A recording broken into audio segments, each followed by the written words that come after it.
Paracha de cette semaine, Parashat Tetzavé, et c'est aussi Parashat Zachor. Le shiur va être donné les Ilou Nishmat, Gabriel, Ben Yehuda, Verachel, mon cousin. Vous savez, aujourd'hui, ça a été le 7e jour. Akadosh Baruch Hu, qui donne Menuchato Kavod, et qui donne la force à son papa et à sa maman de trouver la force de pouvoir se consoler après avoir perdu un enfant si cher. Alors, durant ce Shabbat, le Maftir, il fait partie des 4 semaines. Vous savez qu'on a commencé à lire 4 Shabbatot. Le Shabbat avant Rosh Chodesh Adar, on lit Parashat Shekalim. Le Shabbat d'après a été une pause. Ce Shabbat, on va lire Parashat Zachor. Le Shabbat prochain, Parashat Para. Et le 4e, Parashat HaChodesh. Qu'est-ce que c'est particulièrement Parashat Zachor? Ceux qui lisent Parashat Zachor, c'est un peu violent, je vous le dis. Zachor asher asa lecha Amalek. Souviens-toi ce qui t'a fait Amalek, baderech, dans le chemin, on va traduire littéralement. Asher karcha baderech, qui t'a refroidi. Vaizanev becha kohanechashanim acharecha. Et il a découpé les faibles qui étaient derrière toi, traduction littérale. Alors Torah nous dit Timchet Zecher Amalek, efface le nom de Amalek, mitachat la shamaim, au-dessus du ciel de la terre, on doit l'effacer le nom de Amalek. Timchet Zecher Amalek, mitachat la shamaim, lotishkach, n'oublie pas. Chachamim ont décidé qu'on fait cette mitzvah de Zachor, le Shabbat avant Purim. Pourquoi avant Purim? Du fait qu'on sait que d'où venait Haman. Haman provenait de Amalek. Haman ben Amedata ha'agagi.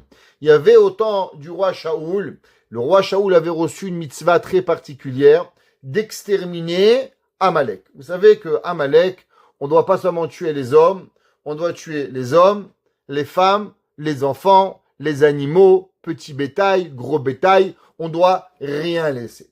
Ce soir-là, Shaoul HaMelech a eu cette mitzvah, et Shaoul HaMelech a eu pitié, et il n'a pas tué les animaux, et il n'a pas tué le roi Agag. Akadosh Baruch Hu, du fait que Shaoul va omettre de faire cela, il va lui enlever la royauté, et il va la donner à David HaMelech. Durant les années plus tard, alors Shaoul va avoir un fils qui va s'appeler Kish, Kish va avoir un fils qui va être petit-fils, s'appelle Mordechai, Mordechai, Ben Yair, Ben Shimei, Ben Kish, qui était le fils de Shaoul HaMelech. Et la Megillah nous parle principalement du combat de coq, si on pourrait dire, entre deux hommes. Mordechai d'un côté, Haman de l'autre. Mordechai, il n'est pas compliqué, il n'a qu'une seule envie, lui il veut étudier la Torah, lui il demande rien à personne, il est dans son coin, au fin fond de l'Iran, dans une petite ville qui est inconnue du bataillon, qui s'appelle Shushan. Akadosh Baruch Hu, le Midrash, il se pose des questions, comment on est arrivé à créer la capitale Shushan? Et le Midrash nous raconte que Achashverosh avait un rêve de créer un trône qui ressemblait au trône de Shlomo HaMelech, et les seuls artisans étaient dans la ville de Shushan. Alors il leur a demandé de construire le trône. Alors ils lui ont dit, monsieur, si on construit le trône, on ne pourra pas l'apporter à Babylone. Alors il dit, c'est pas grave, on va transformer la capitale de Babylone à Shushan. Et Chachamim nous disent, pourquoi Achashverosh a eu cette idée? Juste pour pouvoir être dans la même ville que Mordechai. Ou Mordechai hayab Shushan Abira. Mordechai était, rien à voir avec l'histoire. Mordechai, il était là-bas, et Akadosh Baruch Hu a fait venir dans sa ville, qui ça? Achashverosh. Quand Achashverosh va venir, alors il va amener avec lui son palais, et ses gardes, et ses ministres, et il va arriver avec lui un homme qui s'appelle Haman. Haman, qui était un homme, vous savez, dans la Gemara, dans le Talmud, il y a une marloquette. Est-ce que Achashverosh est un homme intelligent ou un homme bête? Le Talmud dit débat. Est-ce que Achashverosh est un roi intelligent ou un roi bête? Mais il y a une chose qui est sûre, il n'y a pas de discussion. Est-ce que Haman était intelligent ou bête? Haman était un premier ministre intelligent. Comprenez bien, hein? Haman était coiffeur, un homme de rien du tout, et il va arriver à franchir tous les échelons de la société pour devenir vice-empereur du monde. Pourquoi? Achashverosh règne sur 127 provinces. Il y a beaucoup de personnes qui essayent d'avoir ce job. Et le seul qui va arriver à monter les échelons, ça va lui prendre 7 ans pour pouvoir arriver, à Achashverosh. Et ben Achashverosh, il va réussir à monter, à devenir vice-roi de l'empire de Achashverosh. Et Achashverosh va avoir une envie qu'on ne comprend pas vraiment, que tout le monde doit se prosterner à Achashverosh. Si vous regardez dans la Megillah, c'est écrit nulle part que Achashverosh lui-même, on se prosternait à lui. Le seul qu'on devait se prosterner, c'était à Haman. A priori, c'est un petit peu un problème. Comment Haman peut demander quelque chose que même l'empereur, on ne le fait pas? Haman, il dit, à partir de maintenant, tout celui qui se prosterne pas à moi, catastrophe. Pourquoi? C'est quoi cette histoire qu'on doit se prosterner à Haman? Il y a un homme, il s'appelle Mordechai. Mordechai, la Torah dit, Mordechai lo yichra velo ishtachave. Le Chafetz Chaim, il dit que Mordechai disait à Haman, Haman, écoute-moi bien, ni aujourd'hui je me prosterne, ni demain. Ou Mordechai lo yichra, au futur. Il lui a dit, Mordechai, écoute bien Haman, je vais jamais me prosterner à toi, jamais.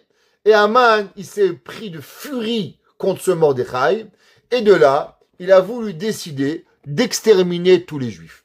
La question, elle est, mais je comprends, c'est bien de vouloir qu'on se prosterne à toi, je comprends, mais dis-moi, il y avait au moins 20 millions de Juifs, 30 millions de Juifs à l'époque. Comment un homme, il va tuer 30 millions? Alors imaginez-vous, vous savez, il y a pas longtemps, il y a eu une réunion en France entre le président de la République, Monsieur Macron, avec certains ministres du problème de la Aliyah en Israël. Comment faire pour réduire la Aliyah des Juifs français?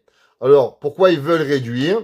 Eh ben, parce que le président français aurait dit, s'il y a tous les Juifs qui partent, comment nos hôpitaux vont fonctionner? Faut comprendre qu'une grande majorité des docteurs français sont des Juifs. Donc, on a un problème physique. Alors, moi, je suis pas à France, mais une chose, je sais que, imaginons qu'on tuait tous les Juifs du monde à l'époque d'Aman, il y aurait eu des problèmes, des banques qui couleraient, il y aurait plus d'hôpitaux. Donc, la question, elle est, qu'est-ce que Haman, il lui prend de vouloir que tout le monde se prosterne à lui, et sinon, on tue tout le monde? Il doit être intelligent. Allons-y dans l'histoire un petit peu. Mordechai, il se prosterne pas. Faut savoir que les Chachamim étaient très fâchés avec Mordechai. Faut savoir que tous les rabbins de l'époque vont voir Mordechai et lui disent, Mordechai, tu as pas le droit de faire ce que tu fais. Tu mets en danger la vie du peuple juif. Mordechai, sois pas bête. Quand Haman y passe, abaisse-toi. Tu veux pas, prends une rue. Ne te mets pas devant Mordechai. Les rabbins, je vous parle pas des petits rabbins. Il y avait des plus grands rabbins que Mordechai. Et des plus grands rabbins que Mordechai vont le voir et lui disent, Mordechai, tu as pas le droit de ne pas te prosterner. Et si tu veux pas, déménage. Va en Israël, va en Chine, va en Afrique. Pourquoi tu restes devant Haman? Pourquoi tu nargues Haman? Ou Mordechai lo yicha velo ishtachave. Et Mordechai, il refuse, il dit non, pas du tout, c'est vous dans l'erreur, moi je reste debout et je m'entête. Alors, monsieur Mordechai, il faut savoir que il a nargué Haman. Haman, un jour, il sort du palais, après que Esther, elle a invité le roi Achashverosh à un festin. Haman a décidé de tuer tous les Juifs. Et là, Esther, elle va jeûner pendant 3 jours et 3 nuits. Toute la ville de Shushan va jeûner 3 jours et 3 nuits. Et là, Mordechai, Haman, il sort de cette nouvelle extraordinaire qu'il a invité au palais de Esther. Et là, qui c'est qu'il voit? Il rencontre monsieur Mordechai. Et là, il voit que Mordechai ne se prosterne pas à lui. Alors il dit, Vecholze eneno shoveli.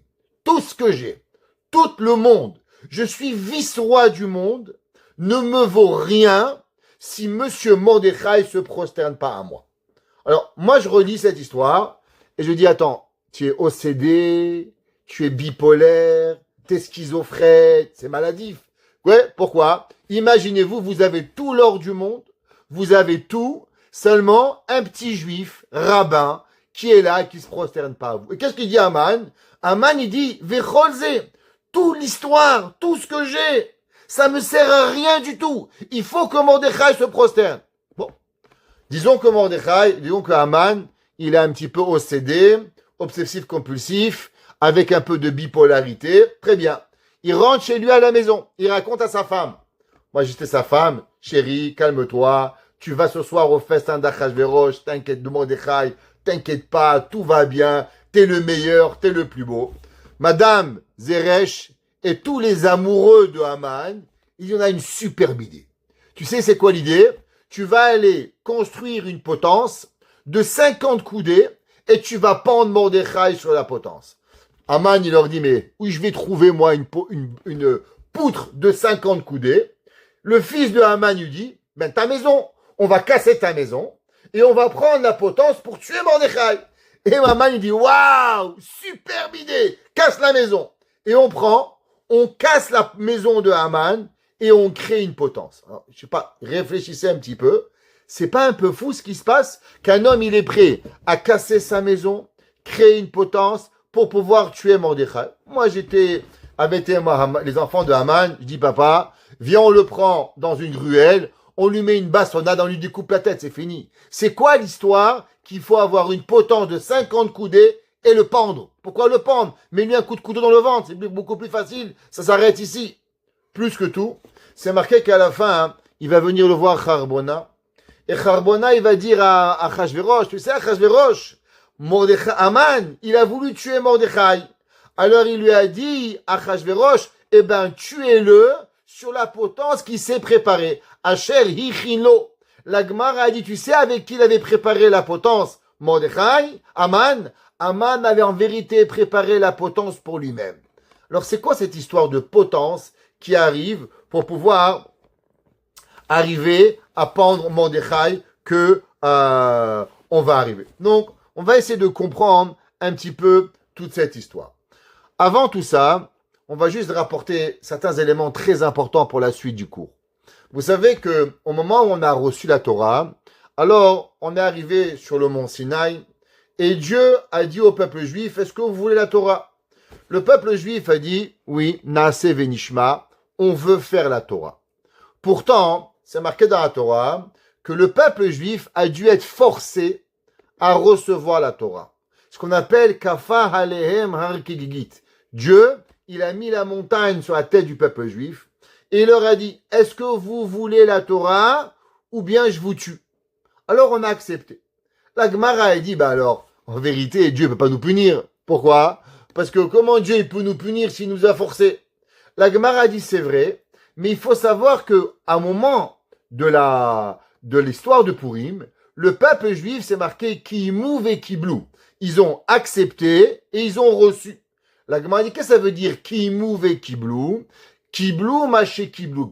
Kiyimou maché Kiblou kvar. Que quoi? Qu'on a pris et on a repris la Torah avec amour. En un mot, au moment de Sinaï, on n'avait pas vraiment reçu la Torah avec amour.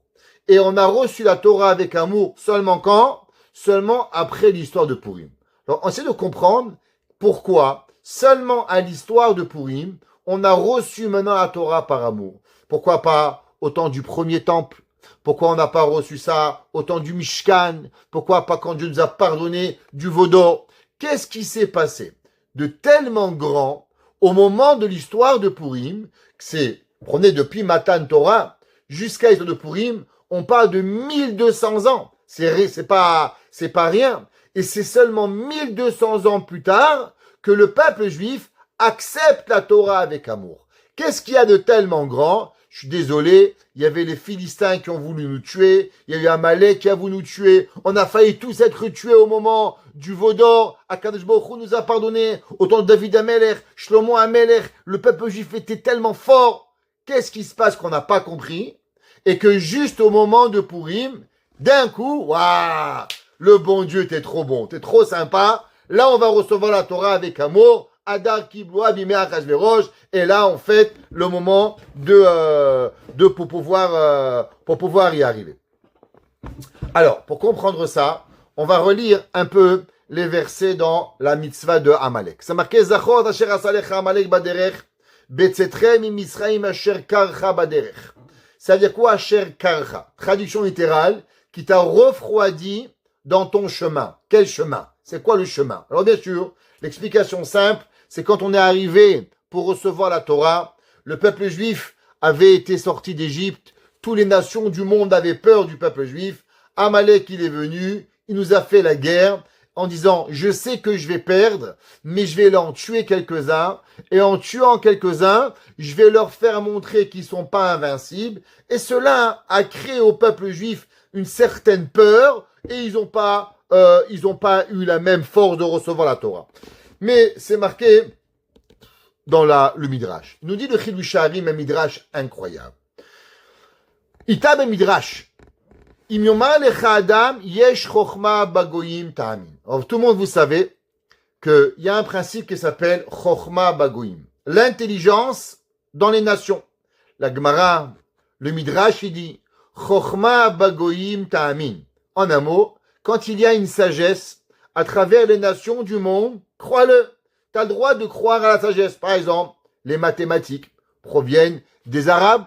Tout le monde le connaît, les chiffres arabes. Les Grecs, ils ont fait, les Roms, ils ont fait beaucoup de choses. La sagesse de faire des ponts, ouais, tout cela, les ingénieries, crois-le, il n'y a pas de problème. On a le droit de croire et d'aller avec les nations dans tout ce qui est dans la sagesse. D'où est-ce qu'on sait? C'est marqué dans le passouk dans Obadiah. Obadiah, il dit, Ve'avati chachamim be'edom. Et j'ai tué les sages de Edom, Vetvua mehar Esav, et la sagesse, plus la bina de Esav. La Gemara, tu vois que Dieu, Obadiah, il a appelé que les sages de Edom, ça veut dire qu'il existe dans les nations du monde des chachamim, la chokhma, la sagesse, et la bina, la compréhension. Dit le Midrash, yesh Torah bagoim. Si on va te dire qu'il y a la Torah c'est plus que la sagesse, la Torah, c'est un comportement. La Torah, c'est une façon de vivre. La Torah, c'est une façon d'assimiler nos midot. Ce qui existe avec plus haut que ça. La Gemara a dit, Al ta'amin, ne crois pas qu'il existe aucune religion, aucune sagesse profonde chez les goïms. D'où est-ce qu'on sait? Malka vesarea bagoyim en Torah. Écrit Yirmia le prophète, et il dit, Malkea, ses rois, vesarea, et ses princes, bagoyim en Torah. Dans les nations, il n'y a pas de Torah. Dit le Midrash, Torah bagoyim atam, il ne croit pas. Aïnou. Et là, il explique le Chidush Harim. Il dit, vous savez, dans le monde, on est basé et on est généré par deux organes principaux. La tête et le cœur. Vous savez, ceux qui connaissent un petit peu, ils vont vous dire qu'il y a une grande discussion dans les médecins à partir du quand un homme est considéré mort. Est-ce que quand c'est le cerveau qui est mort ou quand c'est le cœur qui est mort? Quand est-ce qu'un homme, il s'appelle vivant? Est-ce qu'il est vivant quand son cœur il bat, même si son cerveau il est mort? Ou est-ce qu'un homme, il est vivant par rapport à son cerveau? Qu'est-ce qui donne la vie? Donc il y a les deux organes principaux, sont la tête, on appelle le moach, et ce qu'on appelle le lève, le cœur. Il dit le Chidush Harim comme ça. Aval, aïnou, ki chokhma iba moach. La sagesse, elle est dans la tête. Ouais, on a dit chokhma bagoyim ta'amid. Veze nimtsa gam bagoyim. Les nations, ils ont une tête. Ils ont dans la tête, ils ont beaucoup de choses. On peut croire à leurs mathématiques, à leurs sciences, à leur biologie, à tout ce qu'ils font. Bon, Hashem, il y a beaucoup de gens excessivement intelligents. On a le droit de le croire. Il dit aval, Torah ibalev. Il dit attention, où se trouve la Torah? La Torah, elle se trouve dans le cœur. Veze shayar rag be'Israël. Dit le Chidush Harim, attention, le cœur n'existe que chez les Juifs. Alors, il faut essayer de comprendre. Qu'est-ce que ça veut dire que le cœur? Ils n'ont pas un cœur. Quand tu écoutes le cœur, tu n'entends pas bac, bac, bac, bac, bac. Bien sûr qu'ils ont un cœur. Qu'est-ce que ça veut dire que les nations du monde n'ont pas de cœur? Et qu'est-ce que ça veut dire qu'ils ont tous une tête? Ok? De plus. Maintenant, comment on connecte le cœur et la tête? Alors, comment on connecte le cœur et la tête? Il y a un chemin. Et ce chemin, il s'appelle le cou. Le cou est le chemin entre la tête et le cœur. Et il dit, le Chidush Harim, ouais, Veine yesh chibur ben amoar ve'alev, veze nikra derech. Ce chemin, qu'on a dit le cou, qui va nous arriver, Vezea pirouche asher karcha baderech. Et il dit, qu'est-ce que Amalek il a fait? Amalek il a voulu sectionner la tête du cœur. Qu'est-ce que ça veut dire? Ki Amalek qui est marchemo, ratza la sot efsek ben amoach ve'alev. Il a voulu séparer la tête du cœur. Kedé levatel mi Israël koach haTorah. Afin d'enlever du peuple juif la Torah. Qu'est-ce que ça veut dire que la tête et le cœur et que Amalek il a voulu nous l'enlever? Avant d'avancer, il y a un midrash très intéressant. Midrash il nous dit qu'on va voir une discussion entre Shlomo HaMelech et David HaMelech. Quelle discussion? Quel est l'organe principal? Est-ce que l'organe principal c'est la tête ou l'organe principal c'est le cœur? D'où ce que vous avez vu une discussion entre Shlomo HaMelech. Il dit le midrash c'est simple. Par quelle lettre commence le Teilim? Quelle lettre commence Teilim? Aleph. Ashrei Aish, Asher lo ala be'atzad reshaim. Aleph. Quelle est la dernière lettre de Teilim? Kol haneshama tehalelia. Kol. Le dernier verset de Teilim. Kol. Alors dans l'alphabet, ouais, c'est quoi la première lettre? Aleph. C'est quoi la lettre du milieu? Kaf. Aleph. Bet. 10. Et après on a Kaf. C'est la 11e. 11 et 11. 22. 22 lettres dans l'alphabet. David HaMelech, il a parlé, et il a parlé dans Teilim, les 11 lettres de l'alphabet. Ashrei et Kol. Ça ce qui représente le haut. Shlomo HaMelech. Par quelle lettre Shlomo HaMelech, il a commencé le Mishlei? Mishlei, les proverbes, et le livre de Shlomo HaMelech. Et Shlomo HaMelech, il a commencé par quelle lettre? Mishlei Shlomo ben David. Intéressant. Shlomo HaMelech, il passe par quoi? Il commence par Mem. Pourquoi par Mem? Et qu'est-ce qui finit Shlomo HaMelech? Par quelle lettre il va finir Shlomo HaMelech? Eh ben, Shlomo HaMelech, il va terminer son Teilim par Tenula mipri yadea dans Eshet Chayil. Tenula. C'est quoi? Ça, c'est la dernière lettre de l'alphabet. Pourquoi David HaMelech, il commence par la lettre Aleph à Kaf? Et Shlomo HaMelech, il commence par le même. Chachamim, ils nous disent qu'en vérité, David et Shlomo ont une discussion. C'est quoi le membre, c'est quoi l'organe le plus important? David HaMelech, il dit la tête. C'est pour ça qu'il commence par Ashrei et il finit par le Kaf qui s'arrête. Shlomo HaMelech, il dit non. Qu'est-ce qui commence? Par le même et il finit par le Kaf. C'est quoi le même? Le même, ouais, il est généralement pour nous parler qu'on va voir de la deuxième partie, qui est le cœur de la personne pour pouvoir y arriver. Maintenant, on va essayer de comprendre Shlomo HaMelech, l'homme le plus intelligent. Comment ça se fait que Shlomo HaMelech, il discute sur son père et il pense que c'est le cœur, a priori, c'est la tête qui va diriger le corps. Pourquoi Shlomo HaMelech, lui, il va et il pense que c'est le cœur. Alors, pour comprendre ça, il y a un midrash très intéressant qui est rapporté au nom du Avnei Nezer. Le Avnei Nezer, c'est l'amour de Sochotchov, et son élève, le Erez Tzvi, il dit la chose suivante. Le midrash est dans Devarim Rabbah, qu'au moment de la création du monde, et au moment où Akadosh Baruch Hu, il a créé, il a donné la Torah. Dieu l'a dit comme ça. C'est marqué, Hasaïf ve'asefer yardu keruchi min hashamayim. Il dit le midrash, que Dieu, il a fait venir sur terre un livre et une épée. Et dans la main, il a dit, écoutez-moi bien, vous avez le choix, l'épée ou le livre. Et il dit, Amar lahem, im ta'asu ma shekatuv basefer hazeh, si vous faites ce qui est écrit dans ce livre-là, alors vous êtes sauvés de l'épée. Mais si vous faites pas ce qui est écrit dans la Torah, alors vous êtes tués avec l'épée. Qu'est-ce que ça veut dire? Que Dieu nous dit en un mot, ou la Torah, ou l'épée. Tu fais la Torah, t'es sauvé. Fais pas la Torah, eh ben, tu es pas sauvé. La réponse, elle est sur ça, c'est que, qu'est-ce que c'est la tête? La tête, c'est la logique. Ouais. La tête, c'est que la personne, elle va étudier. La tête, c'est que la personne, elle veut faire bien. Seulement, qu'est-ce qui se passe?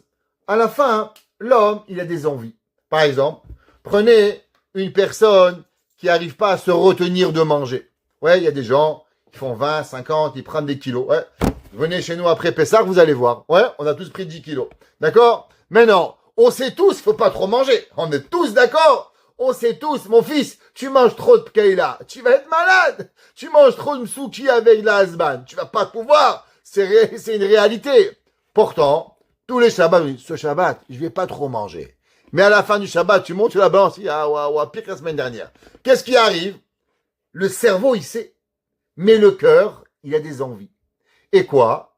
En vérité, c'est quoi? C'est de arriver à donner à son cœur et de faire comprendre à son cœur que le cerveau, il est plus important. Toute la guerre d'un homme, ce sont deux choses. C'est de passer de l'intellect au sentiment. On a envie. Prenez un exemple. Quelqu'un, il vient vous voir et il vous dit, monsieur, j'aime une non-juive. Est-ce que je peux la marier? La réponse, elle est, qu'est-ce que tu vas lui dire? La question, elle est, mais regarde, tu ne peux pas la marier. Il va dire, oui, mais monsieur, comment je dirige mon cœur? La question, elle est bonne. Le sentiment, il est là. Je peux rien faire. Monsieur, j'arrive pas. Comment faire? La réponse, elle est, t'as raison. Quand tu commences à réfléchir avec ton cœur, ça veut dire que tu as mis de côté ton cerveau. Alors c'est fini, c'est terminé, tu peux pas avancer. Tu n'y arrives pas. Quand tu as décidé que tu vas vouloir manger 1 kilo de bœuf, alors tu vas pas t'arrêter. Tu as décidé que tu vas boire la boucha au complet, c'est fini, tu peux plus t'arrêter. Mais si tu as du cerveau, tu as du sechel qui va arriver, alors automatiquement tu te mets des barèmes, tu vas te mettre des baromètres. Qu'est-ce qui est permis? Qu'est-ce que j'ai le droit de voir? Qu'est-ce que j'ai pas le droit de voir? Qu'est-ce que je veux faire? Qu'est-ce que je peux pas faire? La Torah te dit attention, si tu commences à parler avec les sentiments, tu vas pas t'arriver. Ce qu'il faut faire, c'est que d'abord il faut apprendre la sagesse, la mettre dans la tête, et après qu'on l'a appris, qu'est-ce qu'on fait? On doit l'envoyer au cœur. Tout le travail de l'homme, c'est quand l'homme il arrive à maîtriser ses sentiments tous les jours de notre vie. Qu'est-ce qu'on fait? Tous les jours. On se lève le matin, on a faim, on veut boire, on veut manger, on veut parler. Toute notre vie. Il n'y a qu'une seule chose qu'il y a. On a un combat journalier entre notre connaissance et notre cœur. Que quoi? Notre cœur, il veut quelque chose et notre tête, elle veut autre chose. Chacun de nous, il a envie quelque chose de différent. Et tous les jours, on se dit, ma tête, elle veut, mon cœur, il veut. Mon cœur, il veut, ma tête, elle veut. Et nous, on doit arriver à cette shlemut. Nous, on doit arriver à apporter que notre savoir, il ne reste pas seulement dans notre tête, mais il doit arriver dans notre cœur. L'homme, il doit tous les jours décider que ma volonté, j'ai plus de volonté. Qu'est-ce qu'elle dit la mise en Pirkei Avot? Batel retzoncha mi pene retzono. Anéantis ta volonté devant sa volonté, afin que Akadosh Baruch Hu fasse ta volonté. Ça veut dire qu'un homme te dit, mais monsieur, je l'aime. À la base, t'as déjà raté ton coup. Pourquoi? Parce que si tu me parles de sentiments, ça veut dire que t'es pas arrivé à apporter ton cerveau à ton cœur. Laissez-moi vous raconter une histoire qui est une des histoires qui m'a marqué le plus, que j'ai écouté de le Av Beddin de Montréal. Il y a des années de ça, il y a un couple qui prend un rendez-vous pour arriver à divorcer. Alors généralement un divorce, c'est pas très beau, ceux qui seront déjà divorcés, civilement, religieux, c'est pas quelque chose qu'on est très heureux.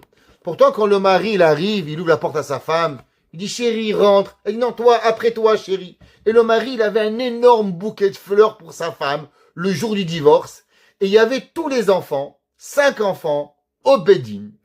Le Rav n'était pas très à l'aise, on vient divorcer avec des enfants. Depuis quand le divorce va se faire devant les enfants? Avec un gros bouquet de fleurs. Chérie, ça va? Tu te sens pas mal? Non, mon amour, tout va bien. Le rabbin dit, mais tu t'appelles chérie, mon amour, rentrez chez vous, divorcez pas. Qu'est-ce qui se passe? Pourquoi vous voulez divorcer? Alors le Rav, il dit, vous savez, généralement, quand on arrive au guet, on ne demande pas pourquoi, ça se passe avant. Quand on vient pour le guet, on divorce. On fait pas de tralala. Mais je vois que vous vous aimez tellement. Pouvez-vous nous expliquer pourquoi vous voulez divorcer? Là, le mari était en pleurs, il n'arrivait plus à parler, il a quitté la chambre. La femme a dit, laissez-moi vous expliquer. Mon mari et moi, on est mariés depuis 20 ans et on s'adore. j'adore mon mari m'aime, mes enfants aiment mon mari j'aime mes enfants, on s'est jamais bagarré, tout va bien. Seulement voilà, il y a 2 ans de ça, avec le Chabad, on a fait Teshuvah. Et quand on a fait Teshuvah, on est arrivé dans la paracha de Hémor. Ou dans la paracha de Hémor, là-bas, la Torah, elle parle qu'un divorcé ne peut pas marier une femme, un Kohen ne peut pas marier une divorcée. C'est assourd. Et là, mon mari, il a fait un tour dans la tête. Il a dit, mais chérie, moi, je suis Kohen. Et toi, tu es divorcé. Comment on s'est marié? Et là, ça fait 2 ans qu'on se pose la question. Qui c'est qu'on aime plus? Est-ce qu'on aime Hachem plus? Ou j'aime ma femme ou mon mari plus? Et depuis 2 ans, on a ce débat, mon mari et moi. Qui c'est qu'on aime le plus? Est-ce qu'on aime Hachem ou on s'aime à nous plus? Et mon mari, tous les jours, il va à la synagogue, il met tes filines et il dit Ve'ahavta et Hachem Elokecha. Je t'aime Dieu. Moi, je me couvre la tête. Tous les jours, je prie. Ve'ahavta et Hachem. J'aime Dieu. Alors, ça nous a pris 2 ans. Mais on est arrivé à la conclusion aujourd'hui qu'on aime Hachem plus que ce qu'on aime, ce qu'on s'aime. Alors, le divorce aujourd'hui, c'est pas par haïsme, pas parce qu'on se hait, pas parce qu'on s'est fâché, mais parce qu'on veut faire montrer à Dieu à combien on aime. Et c'est pour ça qu'on a amené nos enfants, que nos enfants voient à combien on aime Hachem. Le Rav était en pleurs, tout le Bédine pleurait, et on a donné le guet, et tout le monde pleurait à chaudes larmes. Comment des gens arrivent à aimer Dieu plus que leurs propres sentiments? La réponse, c'est qu'en vérité, ce travail, c'est un travail que chacun de nous, on doit faire. Comment je peux dire je t'aime Hachem et de l'autre côté, je fais une bêtise? Comment tous les matins je dis Akadosh Baruch Hu ve'ahavta Hachem, je fais ma tfila et après je sors et je prends un petit jambon beurre et je prends un petit verre de vin pas cachère et je dis un petit lachon hara et je dis regarde ce qu'il faut pas regarder? Comment on arrive? Et la question est-ce que quelque part on n'est pas devenu bipolaire? Est-ce que quelque part on n'est pas juste devenu fou? Quoi, quand je dis ve'ahavta Hachem, je crois pas? Bien sûr je crois. Demande à n'importe quel juif dans la ville, tu aimes Dieu? Bien sûr j'aime Dieu. Ah ouais, t'as qui pas? Bonne question, monsieur le rabbin. Ouais, tu aimes Dieu? Oui, oui, Shabbat. Oh, vous comprenez, c'est difficile. Mais alors, tu l'aimes ou tu l'aimes pas Dieu? Oui, mais vous comprenez, je comprends pas. Non, je comprends pas. La réponse, c'est qu'en vérité, on a créé une séparation entre notre tête et notre cœur. Qui c'est qui a créé cette séparation entre notre intellect et notre cœur? Ça, c'est Amalek. Il dit le Chidushé Harim. Vous savez qu'est-ce que ça veut dire Asher karecha baderech, qui t'a coupé dans le chemin. C'est quoi le chemin? Le chemin, c'est le coup. L'homme, il a la connaissance, il a la chokhma, il a la sagesse, il sait ce qui est bien et ce qui est mal. Kashrut, Shabbat, bien parler, pas s'énerver, avoir les bons comportements humains que l'homme il va avoir. Il n'y a pas longtemps, il y a un petit garçon que je m'occupe avec ses parents. Il est très impulsif. Et alors, il a fait des bêtises. Et quand il a fait des bêtises, l'enfant, il a dit, maman, je veux tellement être bon, mais j'y arrive pas. Ça veut dire quoi? Mais Béhémet, qui dit cet enfant? C'est nous. Pourquoi je vous le dis? Parce que ce que lui, en tant que petit enfant de 8 ans, il dit, maman, je veux être bon, je veux être gentil en classe, mais j'arrive pas à pas parler quand la morale parle pas, j'arrive pas à donner à mon ami de pas donner un bonbon quand je dois lui donner un bonbon, j'arrive pas. Vous allez me dire, Rabbi, fais un petit effort. Mais c'est nous. C'est tous, chacun de nous. Quand on se lève le matin, on dit, allez aujourd'hui, Tfila, Shabbat, Kashrut, top! Et pourtant, trac, on tombe. Pourquoi on tombe? On a la volonté. Mais on n'y arrive pas. Ça, c'est quoi? Ça, c'est Amalek. Que Amalek, il vient et il arrive à nous faire tomber pour pouvoir arriver et ne pas arriver. Avram, David Amelech et Shlomo Amelech. Les deux, ils sont égaux. Les deux, ils nous amènent. Tous les jours, qu'est-ce que vous dites? Dans le schéma. Ve'ahavta et Hashem Elokecha bechol levavcha. Et tu aimeras ton Dieu de toute ton âme, tout ton cœur, bechol nafshecha ou bechol modecha. Et après, Vehayu adevarim haele. Ils seront ces paroles. Asher anochi metzavecha hayom alevavecha. Et tu auras les paroles sur ton cœur. Qu'est-ce que ça veut dire? Ça veut dire que, en vérité, l'homme, il a les paroles, seulement malheureusement, qu'est-ce qu'il fait? Il n'arrive pas à les amener à son cœur. Tout la Torah te dit, je sais que tu sais. Qu'est-ce que connaissent le Ramchal? Vous vous rappelez qu'on a pris dans le Mitzvot Yesharim, et dans sa préface, tout le livre du Ramchal, qui est sur ma table, toujours, n'oubliez jamais, il est là. Et ben le Ramchal, il a dit, tout ce qui est écrit dans ce livre, vous le savez tous, seulement on l'oublie. Et le but, c'est pas d'oublier, c'est de le réviser toujours pour pouvoir y arriver. Et il dit le Midrash, la Gemara, pardon, dans Masechet Berachot, Daf Yud Zayin, elle dit la Gemara, Margila bepume de Rava, il y avait une pierre précieuse dans la bouche de Rava, et il disait comme ça, Tachlit Chochma, le but de la sagesse, Tshuva ou Ma'asim Tovim. C'est quoi la plus grande sagesse? C'est quand l'homme il s'est demandé pardon. Un enfant, il ne sait pas demander pardon parce qu'il est bête. Un adulte qui sait dire je m'excuse, chérie, j'ai fait une erreur, je t'ai mal parlé, Mechila, une femme a dit à son mari, je suis désolé, tu sais, j'aurais dû être à l'heure, c'est important pour toi, je m'excuse. Ça va, ça arrive, la sagesse, savoir se faire pardonner. La Gemara a dit pareil, un homme il dit à Dieu, j'ai raté le Shabbat, je m'excuse, je ferai mieux la prochaine fois. Chez Adam Koré, la Gemara a dit, vous savez c'est quoi le but de l'homme? C'est pas que l'homme il va étudier, il va enseigner, ou boet, et il va donner un coup de pied à son père et à sa mère et à son maître. Comment un homme, il pourrait dire, c'est quoi les 10 commandements? Respecte ton père et ta mère. Papa, m'énerve pas! Comment ça marche? Tu viens d'apprendre les 10 commandements. Rav Israël Salanter, il disait qu'il y avait un jour 2 élèves de Torah, c'était une allégorie. Il y avait 2 élèves qui étaient en train d'étudier la Torah, et d'un coup, il y avait une porte qui toque. Et une femme a dit, qu'est-ce que c'est? Elle dit, c'est une orpheline, c'est une veuve. Elle dit, hey, renvoie-la, je suis occupé, je suis en train d'étudier.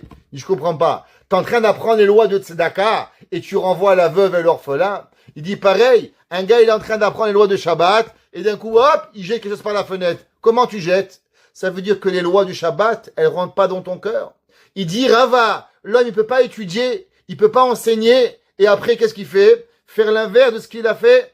L'homme doit respecter son père, doit respecter sa mère, l'homme doit respecter son maître, doit respecter les gens qui lui apprennent la Torah, comme c'est marqué. Reshit Chochma, Yirat Hashem, le début de la sagesse, la crainte de Dieu. Sechel Tov, l'intelligence, Lechol Osem, les lomdeem, lo nemar ela leosem. Il dit, Rava, c'est pas écrit à ceux qui étudient, c'est qui a une bonne tête?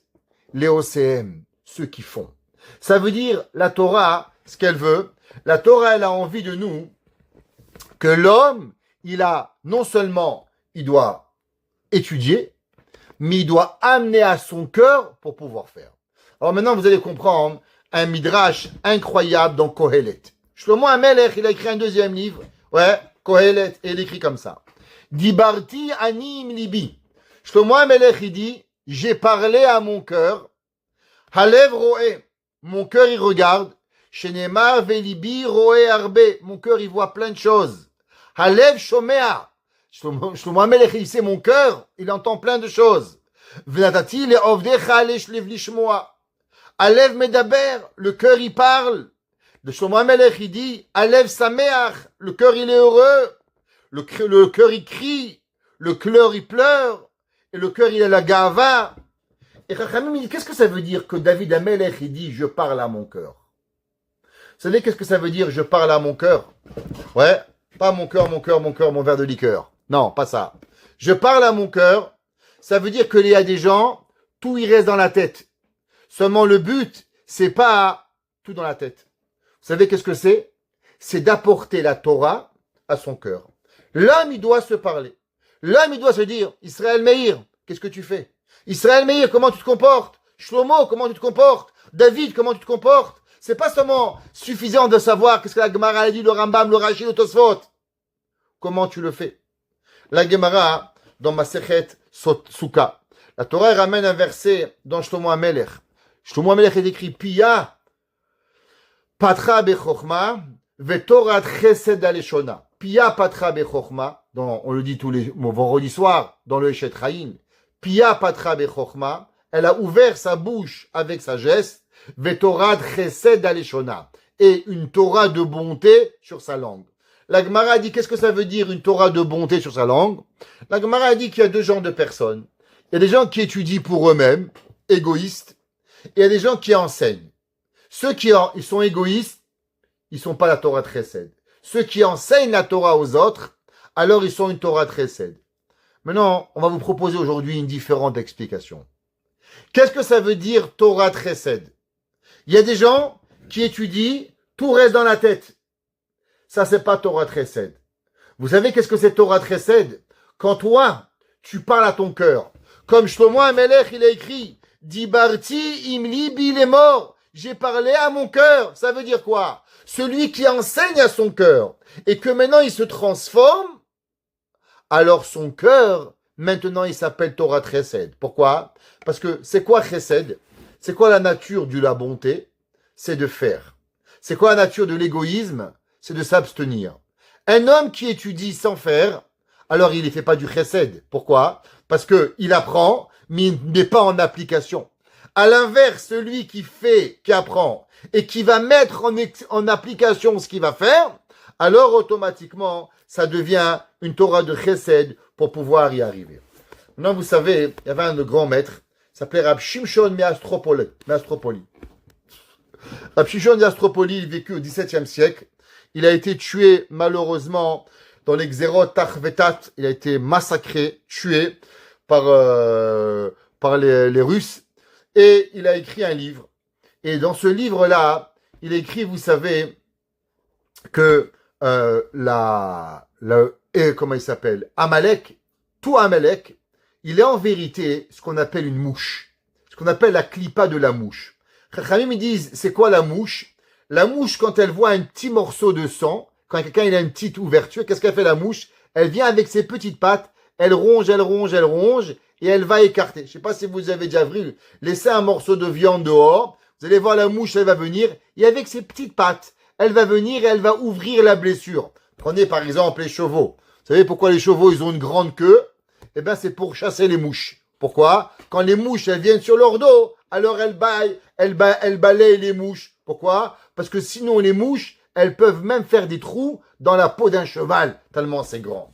Il dit Rab Shimshon Me'Astropoli que quoi? Que Amalek, il est un syndrome d'une mouche. D'où est-ce qu'on sait? C'est marqué à propos au moment où Moshe Rabbeinu, il est parti en guerre avec Yoshua, plutôt Yoshua est parti en guerre. Alors Moshe Rabbeinu, il a dit à Yoshua, Zichron, Macho Emchet Zecher Amalek, Mitachat HaShamayim, et c'est marqué Zichron, Basefer, Vesim, Beozne Yoshua. Alors si vous prenez les lettres Zichron, Basefer, Vesim, Beozne, c'est les lettres de Zvouv, une mouche. Pourquoi? Parce que la Gemara, elle nous dit dans Masechet Brachot, à quoi il ressemble le Yetzer Hara? Le Yetzer Hara, il ressemble à une mouche. Pourquoi? De la même façon qu'au début, on a une petite ouverture. Et avec l'ouverture, qu'est-ce qui se passe? La mouche, elle ouvre et elle fait mal. Pareil, le Yetzer Hara, il veut juste trouver chez nous une petite ouverture. Si on lui laisse la moindre ouverture, eh ben, on se fait manger par le Yetzer Hara pour pouvoir y arriver. C'est pour ça que c'est marqué que qui est le prince de Amalek? Le prince de Amalek, il est ni plus ni moins que le Yetzer Hara. Qu'est-ce qu'il veut? Nous séparer de la connaissance au cœur. C'est pour ça que c'est écrit. Chochma bagoyim ta'amin. Les goyim dans la tête, ils ont beaucoup. Magnifique. Ils ont plein de choses. Ils connaissent. Prenez Aristote. Aristote, il avait toutes les connaissances de morale possibles et imaginaires. Prenez plein de grands philosophes avaient des livres de pensée incroyables. Pourtant, quand ça arrivait à leurs actions, waouh, la vie qu'ils avaient. Dieu préserve, tu voulais t'éloigner d'eux, comme c'est pas possible. Bilham, le plus grand des prophètes des nations, il dormait avec son âne. Comment c'est possible? C'est que tout reste dans la tête et rien dans le cœur pour pouvoir arriver que c'est possible. Maintenant, vous allez comprendre quelque chose. Rappelez une histoire que au moment où Yaakov Avinu, il était décédé, il est mort en Égypte. Alors on a transporté Yaakov Avinu en Eretz Israël. Quand on arrive en Eretz Israël, qu'est-ce qui arrive? Qui c'est qui a Meharat Marpella? Et à Meharat Marpella, Esav. Esav, il dit, mais qu'est-ce que vous faites? Le premier-né, c'est moi. Abraham est enterré à Marat à Marpella. Yitzhak à Marat à Marpella. Le Bechor, c'est moi, Esav. Elle m'appartient à la place. Et là, il y a Rouchi Ben Dan qui comprend pas trop ce qui se passe. Et là, on envoie Naphtali. On dit, Naphtali, on a oublié le contrat que Esav avait signé comme quoi il avait vendu les droits d'aînesse. Repart en Égypte. Et Rouchi Ben Dan était sourd. Il comprend pas trop ce qui se passe. Il voit que son grand-père, il est posé. On attend un petit peu. Il sort une épée. Il coupe la tête à Esav. Et la tête de Esav, elle va et elle tombe dans Maharat Marpella. Et on l'enterre avec Yaakov. Moi, je vous pose une question. Vous n'avez jamais posé la question, par quel mérite Esav a eu le zéchout que sa tête, elle soit enterrée dans Maharat Marpella? La place de Yaakov. Mais maintenant, qui c'est qui est enterré avec la tête là-bas? Esav. Comment ça se fait que Esav, il est enterré à Maharat Marpella? Alors, vous vous rappelez dans la Torah, dans Parashat Toldot, c'est marqué que Esav, Yodéat Saïd, il sait chasser, Kitsaïd Befiv, il est un chasseur avec sa bouche. Qu'est-ce que Chachamim nous apprenait? Que Esav, il savait poser les bonnes questions à son père Yaakov, à son père Yitzhak. Qu'est-ce qu'il disait? Papa, est-ce qu'on doit donner le maaser sur la paille? Est-ce qu'on doit donner la troumotte sur le sel? Comment on doit faire? Poser une question. Comment ça se fait que Esav connaissait ce que ça s'appelait trouma, maaser? D'où il connaissait tout ça? La réponse, c'est que Yitzhak était aveugle. Et Yitzhak apprenait la Torah avec ses enfants. Avec Yitzhak, avec Yaakov et avec Esav. La différence qu'il y avait entre Yaakov et Esav, c'est que quoi? C'est que Yaakov, il apprenait la Torah dans la tête. Il l'amenait à son cœur. Tandis qu'à la fin, Esav, qu'est-ce qu'il faisait? Il gardait tout dans la tête. Et il amenait rien. Donc la tête de Esav était remplie de Torah. Alors qu'est-ce qu'on a fait avec la tête qui était remplie de Torah? Eh ben, on l'a enterrée à Maharat Marpella. Vous savez pourquoi la tête de Esav, elle a eu le mérite d'être enterrée à Maharat Marpella? Elle a eu ce mérite à cause que Esav, en vérité, il avait beaucoup appris de Torah avec son père, Yitzhak, pendant des années. Et c'est pour ça que Yaakov avait même eu peur de son frère Esav, qui avait eu le mérite de faire l'honneur à son père et à sa mère pendant 22 ans, ce que Yaakov n'avait pas fait. Mais le problème, c'est que Esav n'a jamais su apporter sa sagesse à son cœur. Esav volait, Esav tuait, Esav violait. Comment un homme qui pouvait apprendre tellement de Torah avec Esav, avec Yitzhak, pouvait avoir un comportement pareil? La réponse, elle est simple. C'est que la Torah restait cérébrale, mais elle ne devenait pas émotionnelle. La Torah n'était pas une façon de vivre au quotidien. Un homme, c'est pas suffisant. Vous savez, on raconte un jour, il y avait un rabbi qui s'appelait le Tzemar Tzedek.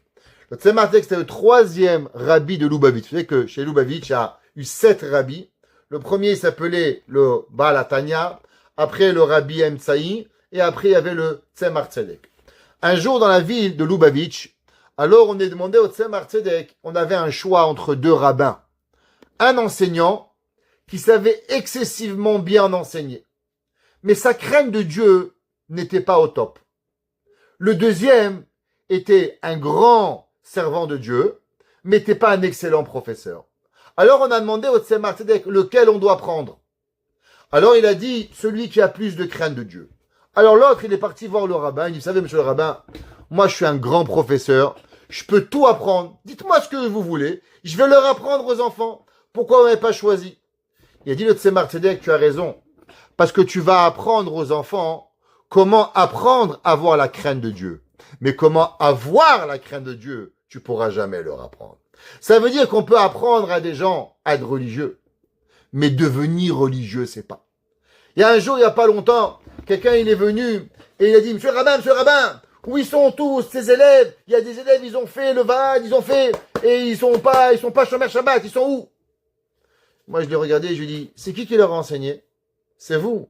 Posez à vous la question. Parce que si vous leur avez enseigné, ils n'ont pas gardé, peut-être c'est vous le problème, pas moi.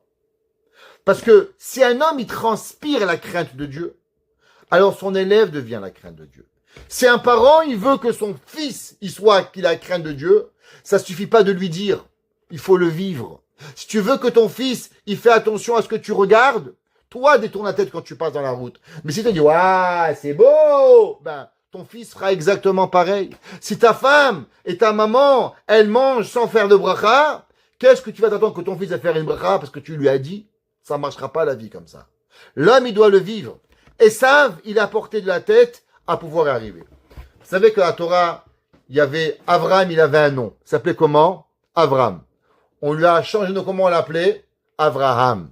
Sarai, elle avait un nom. Sarai, on l'appelait Sarah. Pourtant, Yaakov, il a deux noms. Yaakov et Israël. Pourquoi Yaakov, il a le nom Yaakov, qui était avant, et malgré qu'on lui a changé son nom, il a gardé son nom Israël. Pourquoi? Les Chachamim nous disent, que veut dire le mot Yaakov? Yaakov vient du mot Ekev, talon. Que veut dire le mot Israël? Le mot Israël vient du mot Li, roche, à moi la tête. Qu'est-ce que ça veut dire? Ça veut dire que la Torah, elle veut nous apprendre une leçon. C'est quoi le judaïsme? C'est Yaakov Avinu.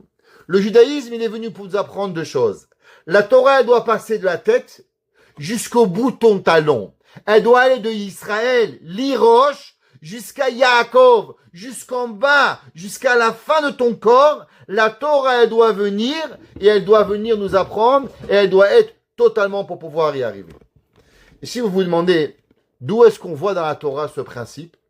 Eh bien, ce principe, il est dans le premier mot de la Torah. Ah oui? Où c'est écrit? Que veut dire le mot Bereshit?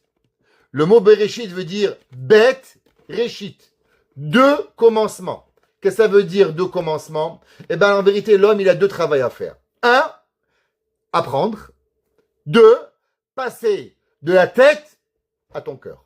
Peut-être que tu vas prendre la tête à mon poumon, d'où je sais que je dois prendre de ma tête à mon cœur. Eh bien, prenons. Quelle est la première lettre de la Torah? Bête. Quelle est la dernière lettre de la Torah? Lamed. Lamed et bête, ça vous donne quoi? Lève. La Torah nous dit attention. Vous savez qu'est-ce que vous avez deux Réchit? Réchit, la tête, Réchit Chochma, Yirat Hashem. Deuxième chose, apporte cette connaissance à ton cœur. C'est pour ça qu'on a Bereshit.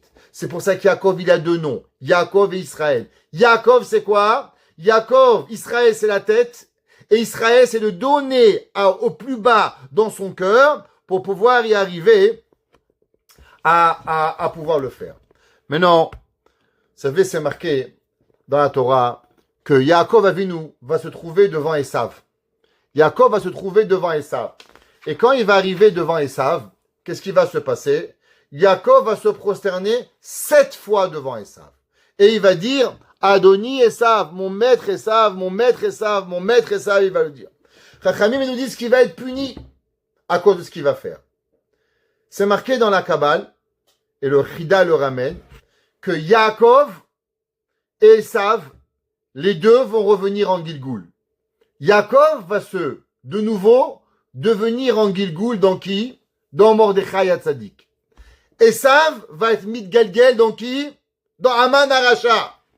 Alors Haman Aracha, il dit, Mordechai, tu sais d'où tu viens? Tu reviens de Yaakov. Yaakov Avinu, il s'est déjà prosterné à moi. Reprosterne-toi de nouveau. Yaakov, il dit, mais une fois les bêtises, pas deux fois. Il y a 1500 ans, je me suis fait taper sur les doigts. Ou Mordechai lo yichrav lo ishtachave. Mordechai, il n'a pas envie de quoi? De vouloir se reprosterner. Pourquoi? Parce que Mordechai, il est Rosh Sanhedrin. C'est quoi Sanhedrin? L'ilmod ou l'elamed. Apprendre et enseigner. Prendre la Torah de la tête et la mener à son cœur. Yaakov, il refuse de devoir se prosterner. Maintenant, qu'est-ce que Esav, il veut?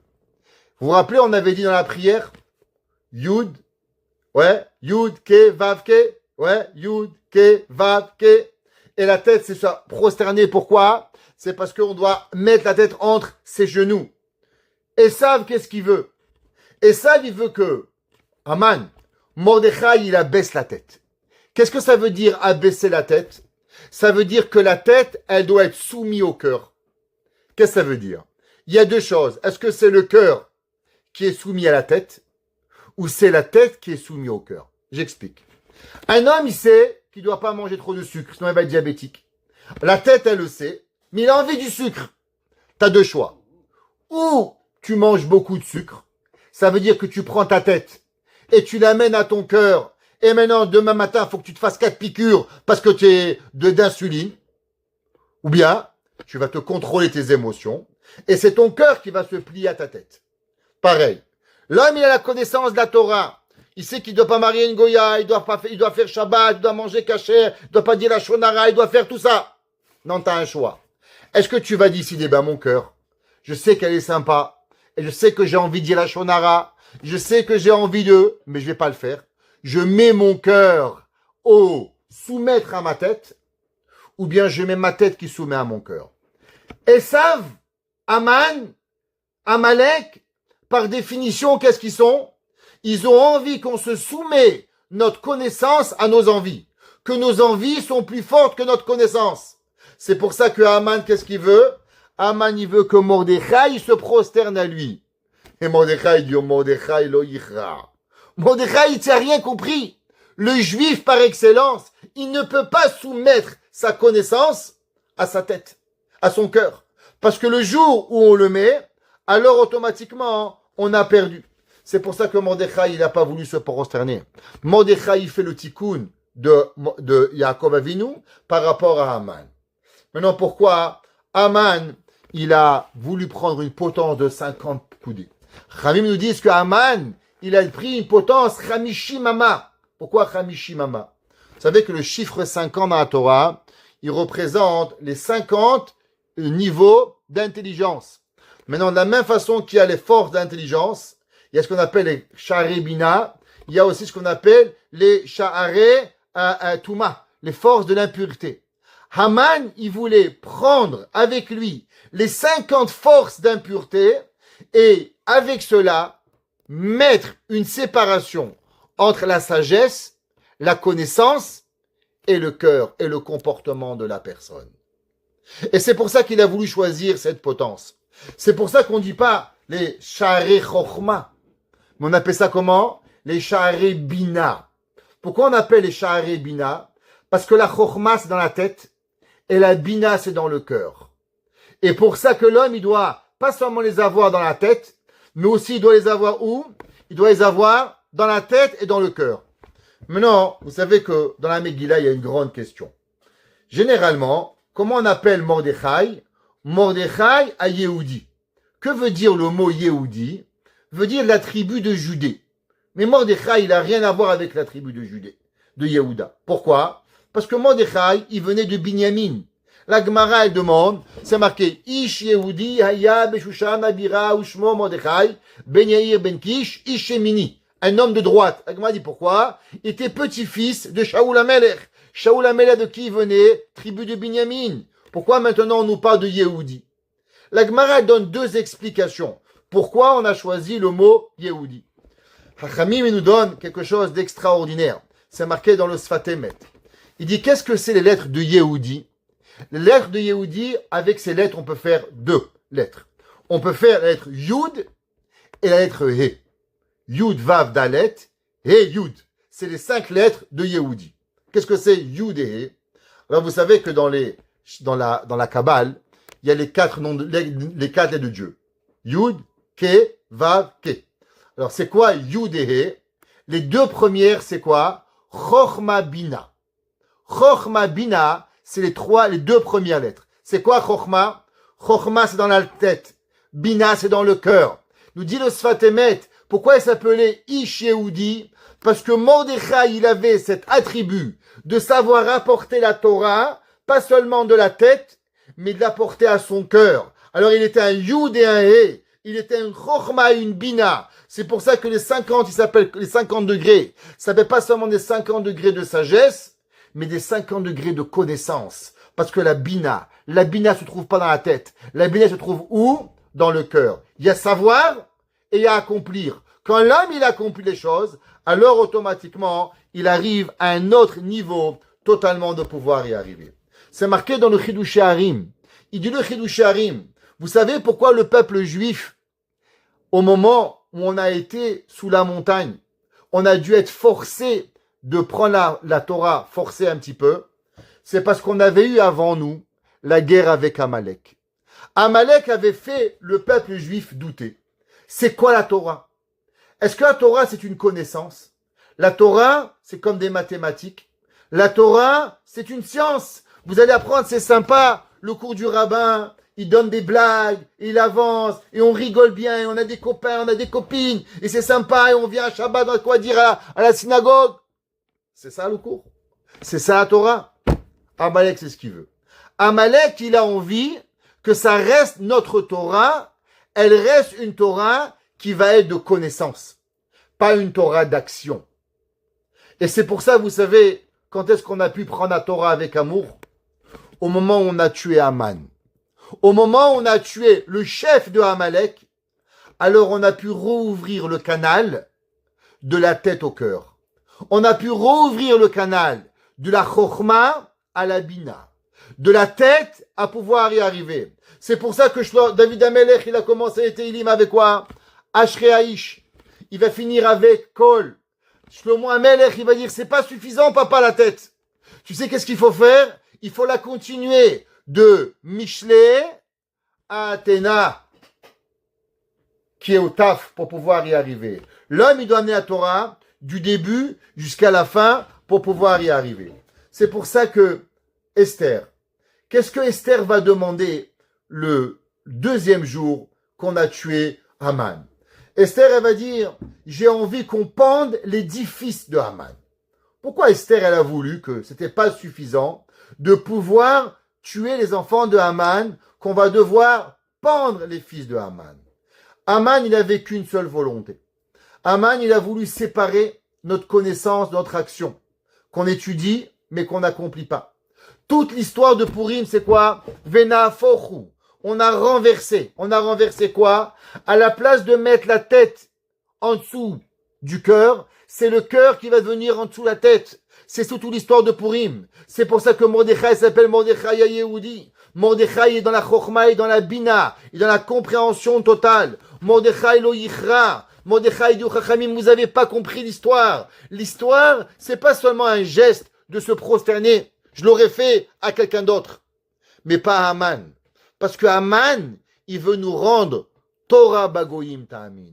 Haman, il veut rendre que non seulement la connaissance des nations, on doit prendre, mais on doit prendre aussi la Torah chez les Goïm. Et c'est pour ça que le jour de Purim, alors, le jour de Purim, on est heureux. On est heureux de quoi? Pourquoi le jour de Purim, on boit? On boit parce que le vin, il représente la connaissance. Pourquoi? On sait que le vin, c'est la valeur numérique de 70, qui est la valeur numérique de Sod, le secret. Quel secret? Le secret, le plus grand secret que l'on peut voir, c'est quand l'homme, son cœur, il est soumis à sa tête. Je vous pose une question. Vous avez déjà vu rencontrer des gens sous? Demande à un gars, tu es sous? Ouais, il est complètement bourré. Donne-moi ton compte en banque. Non, je suis pas assez sous. J'ai jamais vu un sous mener son compte en banque. J'ai jamais vu un sous qui est capable d'arriver à vous donner ce qu'il veut pas vous donner. Pourquoi? Parce qu'au plus profond de lui, qu'est-ce qu'il a? Il a sa sagesse, il a ses secrets, il a sa vie qu'il n'est pas prêt à donner. Le jour de Purim, qu'est-ce qu'on doit savoir? Le jour de Purim, on doit savoir qu'est-ce qui est soumis à quoi. Est-ce que c'est ta Torah qui est soumise à tes envies ou tes envies sont soumises à ta Torah? Quand l'homme, il arrive à amener son cœur au niveau de sa tête, qu'est-ce que ça veut dire le cœur au niveau de la tête? Le cœur, c'est les envies. Quelqu'un a posé la question, c'est quoi le libre arbitre? Bien sûr, le cœur, il veut, le cœur, il veut pas, le cœur, il a faim, le cœur, il a soif. Mais c'est pas parce que j'ai faim que je dois manger. C'est pas parce que j'ai soif que je dois boire. Le jour de Kippour, j'ai soif, mais j'ai pas envie de boire. Le jour de Tisha B'Av, j'ai envie d'étudier, mais j'étudie pas. Chaque jour, je contrôle. J'ai envie de m'énerver, je m'énerve pas. J'ai envie de manger, je mange pas. Le jour de Purim, il est un jour encore plus grand que Kippour. Pourquoi il est le jour plus grand que Kippour? Parce que le jour de Kippour, on n'est pas touché de nos émotions. On est en blanc, on est à la synagogue, on mange pas, on boit pas, on dort pas, on touche pas, on fait rien. C'est pas difficile d'être bon. Mais le jour de Purim, on doit manger, boire, dormir, s'amuser et savoir encore être en contrôle de soi à 100%. Pas seulement le jour de Purim, il est en vérité un test de qui tu es toute l'année. Un homme, le jour de Purim, il se comporte comme un malade. C'est qu'en vérité, la Torah t'a rien compris. Ceux qui ont déjà vu un rabbin sous, alors ils peuvent comprendre.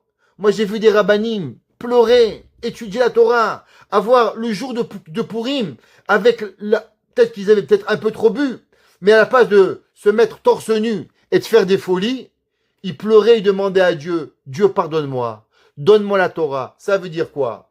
Ça veut dire que le niveau que leur cœur, il a été totalement soumis à leur cerveau de Torah, que maintenant il leur reste plus d'envie, il reste que la Torah qui reste. Et c'est ça qu'on doit arriver le jour de Purim. Adeloyada. Jusqu'à que l'homme, il a plus de connaissances. Qu'est-ce que ça veut dire? Jusqu'à qu'il doit se travailler toute l'année pour que le cœur et les envies du cœur disparaissent et que c'est Vachevota alevavecha apporté à notre cœur. Et c'est ça que Mordechai Yehudi nous a donné comme cadeau extraordinaire. De savoir se contrôler. De savoir vivre une vie de Torah à chaque jour. Avoir contrôlé nos envies pour que même nos envies disparaissent, pour qu'on anéantisse nos envies, pour pouvoir accomplir la volonté de Hakadosh Baruch Hu, et qu'on soit heureux de chanter, de boire, de danser, de prier, que notre vie n'a qu'une seule envie, de réjouir Hakadosh Baruch Hu, d'être heureux de pouvoir accomplir la Torah, et que ensemble, nous n'avons plus de séparateur entre notre terre et notre tête et notre cœur et notre tête, et que notre seule volonté d'accomplir la volonté d'Hakadosh Baruch Hu, et en se souhaitant un Purim Sameach, joie, santé et bonheur, et qu'Hakadosh Baruch Hu vous donne tout ce que vous désirez, tout ce que vous priez. Le jour de Purim, les portes du ciel sont ouverts. Demandez à Dieu tout ce que vous voulez, et que Hakadosh Baruch Hu, il vous le donne en joie, en santé, en bonheur, et avec cela, on méritera Mashiach Tzidkenu Bimei Rabbi Yamenu. Amen.